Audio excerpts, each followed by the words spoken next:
बोला क्या व्यवस्था पाप है? पौलुस बोल रहे नहीं, व्यवस्था पाप नहीं है, ठीक है, कदापि नहीं। वरन बोल रहा है कि मैं बिना व्यवस्था के पाप को नहीं पहचानता, यदि व्यवस्था ना कहती तो मैं लालच को ना जानता। अब लालच करना पाप है, किसने बताया? व्यवस्था ने। चोरी करना पाप है, किसने बताया? व्यवस्था ने। इजरायलियों के ऊपर पापों को प्रकट करने वाला कौन था? व्यवस्था, ठीक है, वो लॉ, वो कानून, वो शर्तें, ये। अब आगे देखिए, एक और आयत पढ़ते हैं, रोमियो 3:20। यहां पर क्या लिखा हुआ है? रोमियो 3:20 में, क्योंकि व्यवस्था के कामों से कोई प्राणी उसके सामने धर्मी नहीं ठहरेगा, इसलिए कि व्यवस्था के द्वारा पाप की पहचान होती है। बोलो, साफ साफ बाइबल बता रही है, व्यवस्था के द्वारा पाप की पहचान होती है।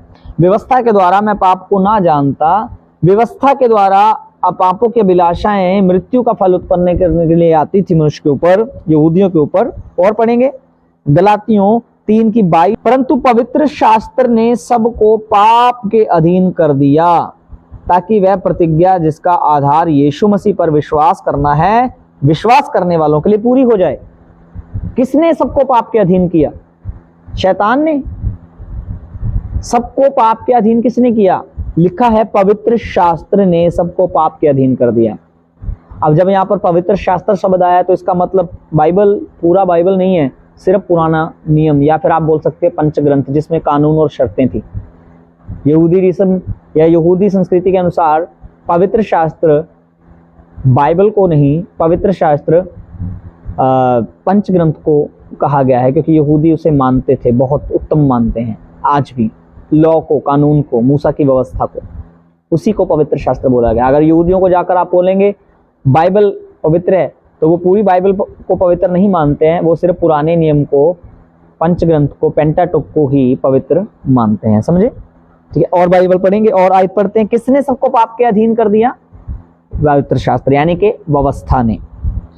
ठीक है, और गलातियों 3:10 और 11 यहां पर लिखा है, इसलिए जितने लोग व्यवस्था के कामों पर भरोसा रखते हैं वे सब शाप के अधीन हैं, क्योंकि लिखा है जो कि व्यवस्था की पुस्तक में लिखी हुई सब बातों को करने में स्थिर नहीं रहता वह श्रापित है।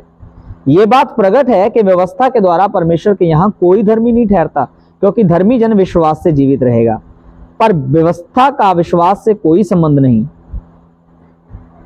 अब व्यवस्था के बारे में ऐसा लिखा है यहाँ पर, मैं आपको बता रहा हूं, पाप को ज्यादा बढ़ावा दिया किसने? व्यवस्था ने।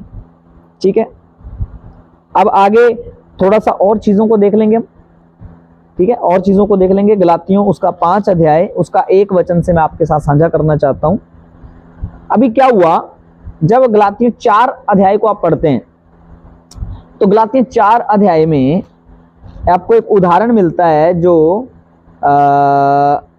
अपना पौलुस के द्वारा कलीसिया को सिखाया गया था। ठीक है, तो वो है सारा और हाजिरा का उदाहरण लिया गया। सारा प्लस हाजिरा का उदाहरण। हमें जानते हैं कि सारा और हाजिरा अब्राहम के एक पत्नी थी सारा, और जो हाजिरा थी वो उसकी दासी थी। ओके, तो दोनों से इनको बच्चे पैदा होते हैं, लेकिन परमेश्वर का वायदा किया हुआ बेटा इसहाक था, जो सारा का पुत्र था। अब्राहम का बेटा इश्माइल भी था, लेकिन वो वायदा किया हुआ पुत्र नहीं था, वो दासी का बेटा था। इसलिए उस कहानी को पौलुस उस जगह पर बताने का क्यों कारण रहा? व्यवस्था और अनुग्रह के बारे में, व्यवस्था और पवित्र आत्मा के युग के विषय में वो बता रहे थे। देखो यहाँ पर मैं आपको बता देता हूं 4:21 वचन से, तुम जो व्यवस्था के अधीन होना चाहते हो मुझे बताओ, क्या व्यवस्था की नहीं सुनते? ये लिखा है कि अब्राहम के 2 पुत्र हुए, एक दासी से और एक स्वतंत्र स्त्री से। एक दासी से और एक खुद की पत्नी, यानी कि स्वतंत्र आजाद स्त्री। ठीक है, परंतु जो दासी से हुआ वह शारीरिक रीति से जन्मा, और जो स्वतंत्र से हुआ वह प्रतिज्ञा के अनुसार जन्मा। आप समझ पा रहे हैं? यहाँ पर व्यवस्था के बारे में पौलुस और अनुग्रह के बारे में कलीसिया को, गलातियों कलीसिया को सिखा रहे थे, और उदाहरण किसका लिया? हाजिरा और हाजिरा का, हाजिरा और सारा का। ठीक है, आगे देखिए 28 वचन, हे भाइयों, हम इसहाक के समान प्रतिज्ञा के स्थान हैं। जैसा उस समय शरीर के अनुसार जन्मा हुआ आत्मा के अनुसार जन्मे हुए को सताता था, वैसा ही अब भी होता है, परंतु पवित्र शास्त्र क्या कहता है? दासी और उसके पुत्र को निकाल दे। अब अब्राहम को आवाज आई और अब्राहम को कहा गया दासी यानी कि हाजिरा और इस्माइल को क्या कर, निकाल दे, और उसको मानना पड़ा, निकाला गया। ठीक है, तो यहाँ पर लिखा दासी और उसके पुत्र को निकाल दे। पौलुस ये सिखाने के प्रयास कर रहे हैं कि व्यवस्था और उसके कामों को दूर कर दो, अब उसकी जरूरत नहीं रही, क्योंकि दासी का पुत्र स्वतंत्र स्त्री के पुत्र के साथ उत्तराधिकारी नहीं होगा। इसलिए हे भाइयों, हम दासी के नहीं परंतु स्वतंत्र स्त्री की संतान हैं। यहाँ पर उनका मतलब कहने का ये था कि हम व्यवस्था की गुलामी में नहीं हैं, हम व्यवस्था के बंधन में अब नहीं हैं, वहां से निकल चुके हैं। अब आप स्वतंत्र स्त्री यानी कि आप अनुग्रह के जो यीशु मसीह के द्वारा हुआ है, आप उसके द्वारा वारिस बन चुके हैं। ठीक है, आप वो बताने का यहाँ पर जो है प्रयास कर रहे हैं। हमारा मुख्य टॉपिक वही रहेगा, पाप कैसे प्रभाव डालता है, पाप किसके द्वारा ज्यादा प्रभाव डालता है, कौन ज्यादा पाप को बढ़ावा देता है। तो यहां पर मैं आपको बता रहा हूं, व्यवस्था जो था ज्यादा पाप को बढ़ावा देती थी। ये व्यवस्था का काम था, ये व्यवस्था का यही एक नियम है कि वो मनुष्य के पापों को प्रकट करे, क्योंकि व्यवस्था सिद्ध है जिसको कोई पूरा नहीं कर सकता। छोटी सी भी कमी अगर देखेगी तो व्यवस्था उसको क्या है, दिखाएगी आपको। अब जब ये बात चली तो पौलुस आगे देखिए क्या कह रहे हैं कि वो बोल रहे हैं 4:31 में, इसलिए हे भाइयों, हम दासी के नहीं परंतु स्वतंत्र स्त्री की संतान हैं। तो आगे कहते हैं, मसीह ने हमें स्वतंत्रता के लिए स्वतंत्र किया है, इसी में स्थिर रहो और दासत्व के जुए में फिर से ना जुटो। ये आगे को आपको वहां पर उस गुलामी में जाने की जरूरत नहीं है, अभी आपको खतना कराने की आवश्यकता नहीं है। समझ पा रहे हैं आप? अभी आपको खतना करवाने की वो ही मंदिर के वो चढ़ावे, बलियां, बैलों का, बकरों का लहू, ये वो बलिदान, ये बलिदान, होम बलि, मेल बलि, पाप बलि, दोष बलि, अब ये सब करने की आपको आवश्यकता नहीं है। आप स्वतंत्र हो गए हो, आपको स्वतंत्र रहने के लिए स्वतंत्र किया गया। आप गुलामी में क्यों जाएं? उसी गुलामी में जाने के लिए आप फिर से क्यों जा रहे हो? देखिए, दासवत के जुए में फिर से ना जुटो। यहूदियों से बात हो रही थी कि आप फिर से उस व्यवस्था की गुलामी में ना जाएं। ठीक है, आगे देखो। अब इसी की 19 वचन को मैं आपके साथ पढ़ूंगा। यहां पर लिखा है, जब ये 5 अध्याय और 4 अध्याय, यहां पर किस चीज की बात हो रही है? अनुग्रह और कृपा की, अनुग्रह और व्यवस्था की, कि व्यवस्था क्या करती थी और व्यवस्था को कैसे निकाल दिया गया, और अनुग्रह क्या करता है? अनुग्रह हमेशा स्थिर रहता है। ओके, अब 19 वचन को जब हम पढ़ते हैं तो यहां पर व्यवस्था की बात करते करते करते करते करते प्रभु के दास पौल जो है व्यवस्था की क्या से बात करते हैं। देखिए, हम 13 वचन से भी पढ़ेंगे थोड़ा सा। हे भाइयों, तुम स्वतंत्र होने के लिए बुलाए गए हो, परंतु ऐसा ना हो कि तुम्हारी स्वतंत्रता शारीरिक कामों के लिए अवसर बने। शारीरिक काम, ये बहुत पॉइंट करना है आपको, शारीरिक काम। अब शारीरिक काम क्या होते हैं, ठीक है, आगे अब देखेंगे। परंतु ऐसा ना हो कि ये स्वतंत्रता बोल रहा है कि आपकी आजादी जो है वो बुरे कामों के लिए, शारीरिक कामों के लिए क्या है, वो अवसर बने, वरन प्रेम से एक दूसरे को क्या करो, एक दूसरे के दास बनो। अब ये बात यहां पर कहने की आवश्यकता इसलिए पड़ी क्योंकि व्यवस्था को मानने वाले जो लोग हैं बहुत कट्टर लोग होते हैं ये, और बहुत ही उच्च किस्म के लोग, उच्च पदवी में रहने वाले, ऊंचा जिंदगी जीने वाले, अन्य जातियों से थोड़ा परहेज रखने वाले, उनके खाने पीने से परहेज रखने वाले, उनसे उठने बैठने में परहेज रखने वाले, कई नियम इनके पास तो थे। तो ऑटोमेटिक ही किसी व्यक्ति के साथ जो अन्य जाति है उसके साथ बैठकर खाना पीना इनको बुरा लगता था। और कभी कभी क्या होता था, ये अपना उनके साथ बनती नहीं थी अन्य जातियों के साथ। यहाँ पर लिखा है, हे भाइयों, स्वतंत्र होने के लिए तुम बुलाए गए हो, परंतु ऐसा ना हो कि ये स्वतंत्रता शारीरिक कामों के लिए अवसर बने। अब यहां पर सबको छूट है, कलीसिया के अंदर, कुलुस्से कलीसिया के अंदर सबको छूट है मिलजुल कर रहने की, मिलजुल कर खाने की। लेकिन अभी भी कुछ ऐसे लोग हैं जो अपने यहूदीवाद, अपने यहूदी उस मत को, उस दिमाग को वो निकाल नहीं पा रहे हैं, उसको फ्रेश नहीं कर पा रहे हैं। अभी भी उनके अंदर घमंड है, अभी भी उनके अंदर जो है वो रोका टोकी, वही शुद्ध अशुद्ध और इन चीजों को देखना, त्योहार मनाना, फलाना, ये वगैरह वगैरह करना भी है। तो वो ऐसा करके दूसरे लोगों के साथ दुर्व्यवहार भी कभी कभी करते थे। ठीक है, तो उनको बोल रहे हैं कि वरन प्रेम से एक दूसरे के दास बनो तुम। ऐसा नहीं कि मैं यहूदी हूं जी, मैं तो बहुत ऊंची वो हूं, कौम का हूं, आप अन्य जाति हो, सामरी हो या फलाने हो, आप नीची जाति के हो, हमारे पास परमेश्वर यहोवा का पहले से वचन है, कभी ऐसा करने लग जाते थे ये। तो इनको एक दूसरे के दास बनने के लिए और उस घमंड से बाहर आने के लिए जो बातचीत हो रही है यहाँ पे, ठीक है। और आगे एक और चीज सिखा दी कि सारी व्यवस्था एक ही बात में पूरी हो जाती है कि तू अपने पड़ोसी से अपने समान प्रेम रख। अगर आप व्यवस्था को पूरा करना चाहते हो तो आप कामों के जरिए नहीं कर सकते। प्यार एक ऐसी चीज है जो पूरी व्यवस्था को पूरा कर सकता है। ओके, पर यदि तुम एक दूसरे को दांत से काटते और फाड़ खाते हो तो चौकस रहो कि एक दूसरे का सत्यानाश न कर दो।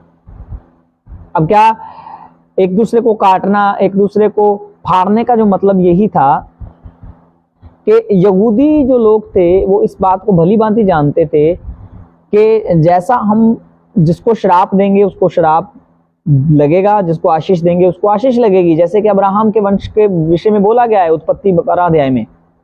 तो ये चीजें इनके अंदर रहती थी, हमेशा ही घमंडीपन था कि हमने जो बोल दिया वैसा ही होगा। तो ज्यादातर किसी को दांत से काटना और फाड़ देने का जो मतलब रहता है वो यही रहता है, किसी को श्राप देना या किसी को फिटकारना, समझ रहे हैं आप। तो ये चीजें प्रभु यीशु मसीह ने खत्म किया के अब बाइबल बताती है कि हम किसी को श्राप नहीं दे सकते और ना ही हमें किसी को श्राप देना चाहिए, आशीष के सिवाय हमारे मुख से कुछ भी ना निकले। ओके, आगे देखिए। पर मैं ये कहता हूं कि तुम आत्मा के अनुसार चलो यार। 16 वचन पौलुस कहते हैं, मैं तो ये कहता हूं कि तुम आत्मा के अनुसार यानी कि अनुग्रह के अनुसार चलो, तो तुम शरीर की लालसा किसी रीति से पूरी ना करोगे। शरीर की लालसा, वही बात आ गई, शरीर की लालसा तो किसी रीति से पूरी नहीं करोगे, क्योंकि शरीर आत्मा के विरोध में और आत्मा शरीर के विरोध में क्या करता है, काम करता है। ये एक दूसरे के विरोधी हैं, इसलिए जो तुम करना चाहो वह ना कर पाओ। और यदि तुम आत्मा के चलाए चलते हो तो व्यवस्था के अधीन ना रहो। आप यहां पर समझना है, जो शरीर शब्द का इस्तेमाल जो किया गया है वो व्यवस्था के लिए इस्तेमाल किया गया है। यहां पर देखिए 18 वचन में फिर बोल रहा हूं, और यदि तुम आत्मा के चलाए चलते हो तो व्यवस्था के अधीन ना रहो। फिर आगे उन्होंने कहा, शरीर के काम तो देखो आपके सामने प्रकट है। शरीर के काम तो आपके सामने प्रकट हैं। क्या क्या काम है वो आपने पढ़े होंगे। वो यहां पर लिखा है, अर्थात व्यभिचार, गंदे काम, लुचपन, मूर्ति पूजा, टोना, बैर, झगड़ा, ईर्ष्या, ये जितनी भी बुरी बातें हम बताते हैं कि ये नहीं करनी, ये नहीं करनी, ये शरीर के काम है। और ये शरीर के काम पाप हैं। इसको बताया किसके द्वारा गया, व्यवस्था के द्वारा। अगर व्यवस्था नहीं बताती तो मनुष्य को कभी भी पाप के विषय में नहीं पता चलना था कि ये चीज बुरी, पाप या अपराध है या गुनाह है। समझ रहे हैं आप मेरी बात को। सुनिए, पाप को प्रकट करने वाली, पाप को प्रस्तुत करने वाली, मनुष्य के सामने पाप की पहचान करवाने वाली कौन है, व्यवस्था। और शरीर के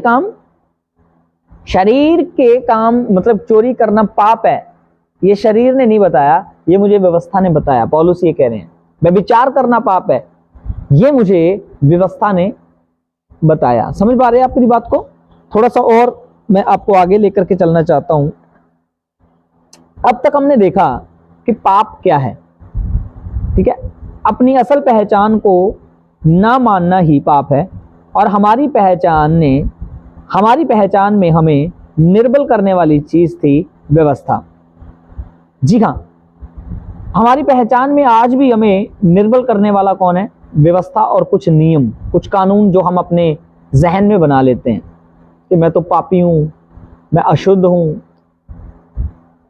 मैं ऐसा हूं, मैं वैसा हूं। बहुत सारे लोग सुबह उठते ही अपने आप को पापी बोलते हैं, रात को सोते समय वो पापी बोलते हैं, जब भी वो प्रार्थना करने बैठेंगे वो रोने लग जाएंगे, पहले प्रार्थना बाद में करेंगे, आंसू निकलने लग जाते हैं, पापी हूं, पापी हूं। आप उसी भावना को लेकर ही चल रहे हैं जो आपकी असल पहचान को समझने में आपकी मदद नहीं कर रहा है या फिर आपको उलझा रहा है। वो आपकी खुद की जो व्यवस्था है जो आपने मन में बना रखी है। अभी आप देखिए, मैं चीज आपके सामने पढ़ूंगा। व्यवस्था, क्योंकि व्यवस्था स्थिर है और दोष लगाती है। देखिए, व्यवस्था स्थिर है, उसको कोई पूरा नहीं कर सकता। और व्यवस्था का काम क्या है, दोष लगाना। क्या आपने इस बात को, आयत को पढ़ा बाइबल में? नहीं पढ़ा तो आप मेरे साथ पढ़िएगा। 2 कुरिन्थिया 3 अध्याय और उसका 9 वचन मैं आप सबके सामने पढ़ देता हूं, आप सुनिए यहाँ पर। क्योंकि जब दोषी ठहराने वाली वाचा तेजोमयी थी तो धर्मी ठहराने वाली वाचा और भी तेजोमयी क्यों ना होगी। दोषी ठहराने वाली वाचा और धर्मी ठहराने वाली वाचा, दो वाचा की यहाँ पर प्रेरित पौलुस कुरिन्थ की कलीसिया को टीचिंग दे रहे थे, उनको सिखा रहे थे। जब आप पीछे से पढ़ोगे तो पौलुस यहाँ कहते हैं हम नई वाचा के सेवक हैं, पुरानी वाचा के नहीं, मृत्यु की वाचा के नहीं, दोष लगाने वाली वाचा के नहीं। व्यवस्था क्या करती थी? दोष लगाती थी। जी हाँ, किसी के पाप प्रकट करना दोष लगाना ही तो है। मान लीजिए आपने लालच किया है और आपने लालच किया और अभी आपके ऊपर दंड आएगा, तो व्यवस्था आपके पाप को प्रकट करती थी, आपके ऊपर दोष लगाती थी, यानी कि दोषी ठहराने वाली। अंदर ही अंदर वो क्या होता था, व्यक्ति दूषित हो जाता था। आदम और हवा के साथ यही घटना घटी, क्योंकि जब उनके पास कोई कानून नहीं था तो वो जीवित थे, लेकिन जैसे ही आज्ञा आई तो पाप जी गया और पौलुस कहता मैं मर गया। आदम के साथ यही हुआ। जब तक फल नहीं खाया, जब तक फल नहीं लगाया था, जब तक फल खाया नहीं था, वो अच्छे थे, चल फिर रहे थे। जैसे ही परमेश्वर ने उनको बोला ये नहीं खाना, उसके बाद आज्ञा के आने के बाद पाप जी उठा और वो मर गया, क्योंकि आज्ञा टूटी। जहां पर आज्ञा है वहां पर आज्ञा टूटेगी, जहां पर आज्ञा नहीं है वहां पर क्या टूटेगा। समझ पा रहे हैं मेरी बात को? आगे चलते हैं। आपका हमारी पहचान क्या है? अब आप सभी जानते हैं कि हम परमेश्वर के स्वरूप और समानता में हैं। एफेसियों 1:17 लिखा है कि मैं 16 से मैं तुम्हारे लिए धन्यवाद करना नहीं छोड़ता और अपनी प्रार्थनाओं में तुम्हें स्मरण किया करता हूं कि हमारे प्रभु यीशु मसीह का परमेश्वर जो महिमा का पिता है तुम्हें अपनी पहचान में ज्ञान और प्रकाश की आत्मा दे। यानी कि तुम्हें अपनी पहचान में ज्ञान और प्रकाश की आत्मा दे, कि तुम्हें जो तुम्हारी पहचान है उसको समझने में तुम्हारी मदद करे। क्या है हमारी पहचान? हम परमेश्वर के बेटे और बेटियां, उसके धर्मी जन हैं, छुड़ाए गए लोग हैं। ठीक है। अपनी पहचान को भूलने के बाद पाप का बढ़ाव हुआ, यानी कि पाप बढ़ना शुरू हो गया। अब हम देखेंगे कि प्रभु यीशु मसीह किस पाप से छुड़ाने के लिए या फिर क्यों आए, कौन से पाप से प्रभु यीशु मसीह ने छुड़ाया। ठीक है, जल्द आप इस वीडियो को एंड तक देखना है। पहले हम देखेंगे पहला यूहन्ना 3 उसका 5 वचन। तुम जानते हो कि वह इसलिए प्रकट हुआ कि पापों को हर ले जाए और उसके स्वभाव में पाप नहीं। आप जानते हो कि यीशु मसीह इसलिए प्रकट हुए, इसलिए जन्म लिया, इसलिए आए, पापों को हर ले जाए, मतलब उठा ले जाए, खत्म कर दे उसको, ले जाके पाप को बिल्कुल मिटा दे। पाप को मिटाने के लिए या फिर आप बोले पाप को खत्म करने के लिए, पाप को हर ले जाए, वो प्रकट हुआ। और यहाँ पर सीधा इसलिए लिख दिया, देखिए तुम जानते हो कि इसलिए प्रकट हुआ कि पापों को हर ले जाए। तो यहाँ से इस बात को बोलते हैं कि पापों को खत्म करने के लिए प्रभु यीशु मसीह जो है वो पैदा हुए। लेकिन हमें पाप को बढ़ावा देने वाली चीज को देखना है। पापों को एकदम से खत्म कर दिया। आप अभी मैं आपको बताऊं कि मान लीजिए मेरे यहाँ पर बहुत सारे मच्छर हैं और मच्छर का जो सोर्स है, मच्छरों का, मॉस्किटो का जो सोर्स है वो मेरे पीछे, ऐसा नहीं है वैसे तो यहाँ पे, लेकिन उदाहरण दे रहा हूँ, एक तालाब है, गंदा पानी वहां पर जाता है, जैसे किसी के घर से आ रहा है, किसी की नाली से आ रहा है, लेकिन वहां पर थोड़ा पानी जमा हुआ है, ज्यादा नहीं है, उसके कारण मेरे घर पे बहुत सारे मच्छर हैं। ठीक है। और टीम आई, डॉक्टर की टीम आई, उन्होंने देखा, उन्होंने दवाई छिड़की मेरे घर में और बोले कि हमने सभी मच्छरों का खात्मा कर दिया है, अब मच्छर नहीं आएंगे।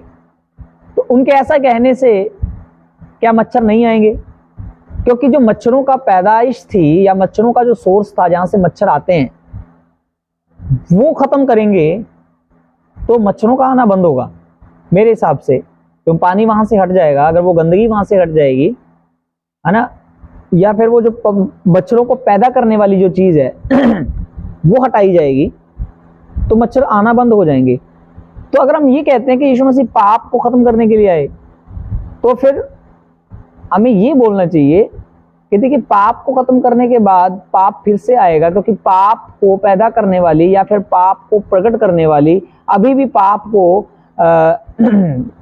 लोगों को बताने वाली चीज तो जीवित है, या फिर वो तो है, अभी होंद में है। समझ पा रहे हैं मेरी बात को आप? पाप को प्रस्तुत करने वाली, पहचान करवाने वाली चीज व्यवस्था थी। और यहां पर से कुछ लोग इस बात को उठा कर परमेश्वर पाप के लिए आए, पाप के लिए, पाप के कारण आए।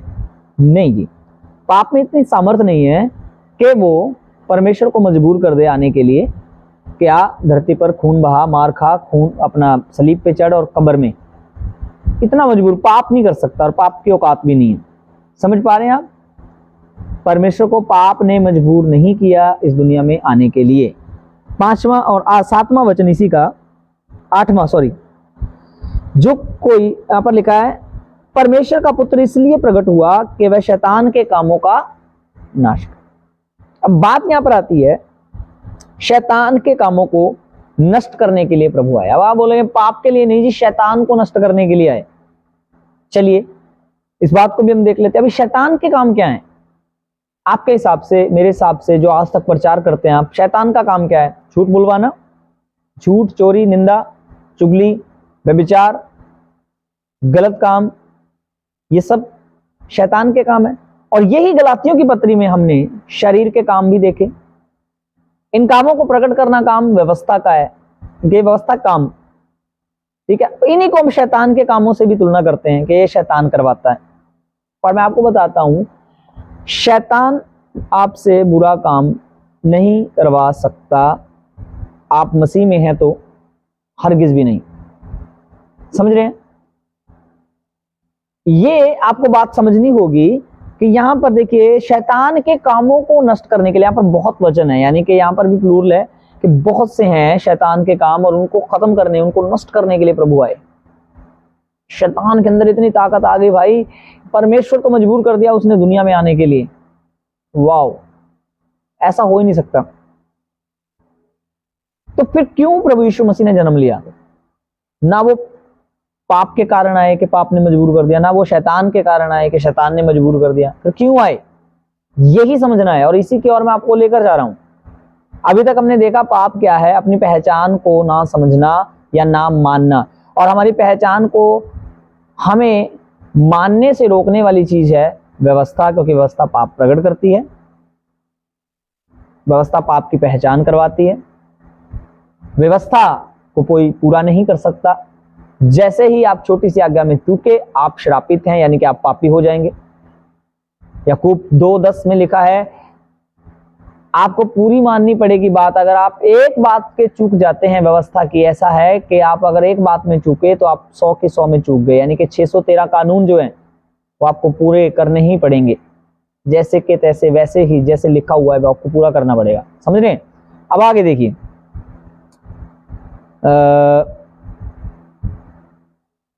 अब हम देखेंगे कि शैतान का काम क्या है। आप वही शरीर के काम, वही शैतान के काम। हमें ये भी समझ नहीं आता शरीर के काम और शैतान के काम दोनों एक ही हैं या अलग अलग है, कुछ नहीं पता है। ये शैतान के काम है जी, ये शरीर के काम है जी, पर ये दोनों ही काम जो हैं इनको प्रकट किया जाता है व्यवस्था के द्वारा। समझ रहे हो?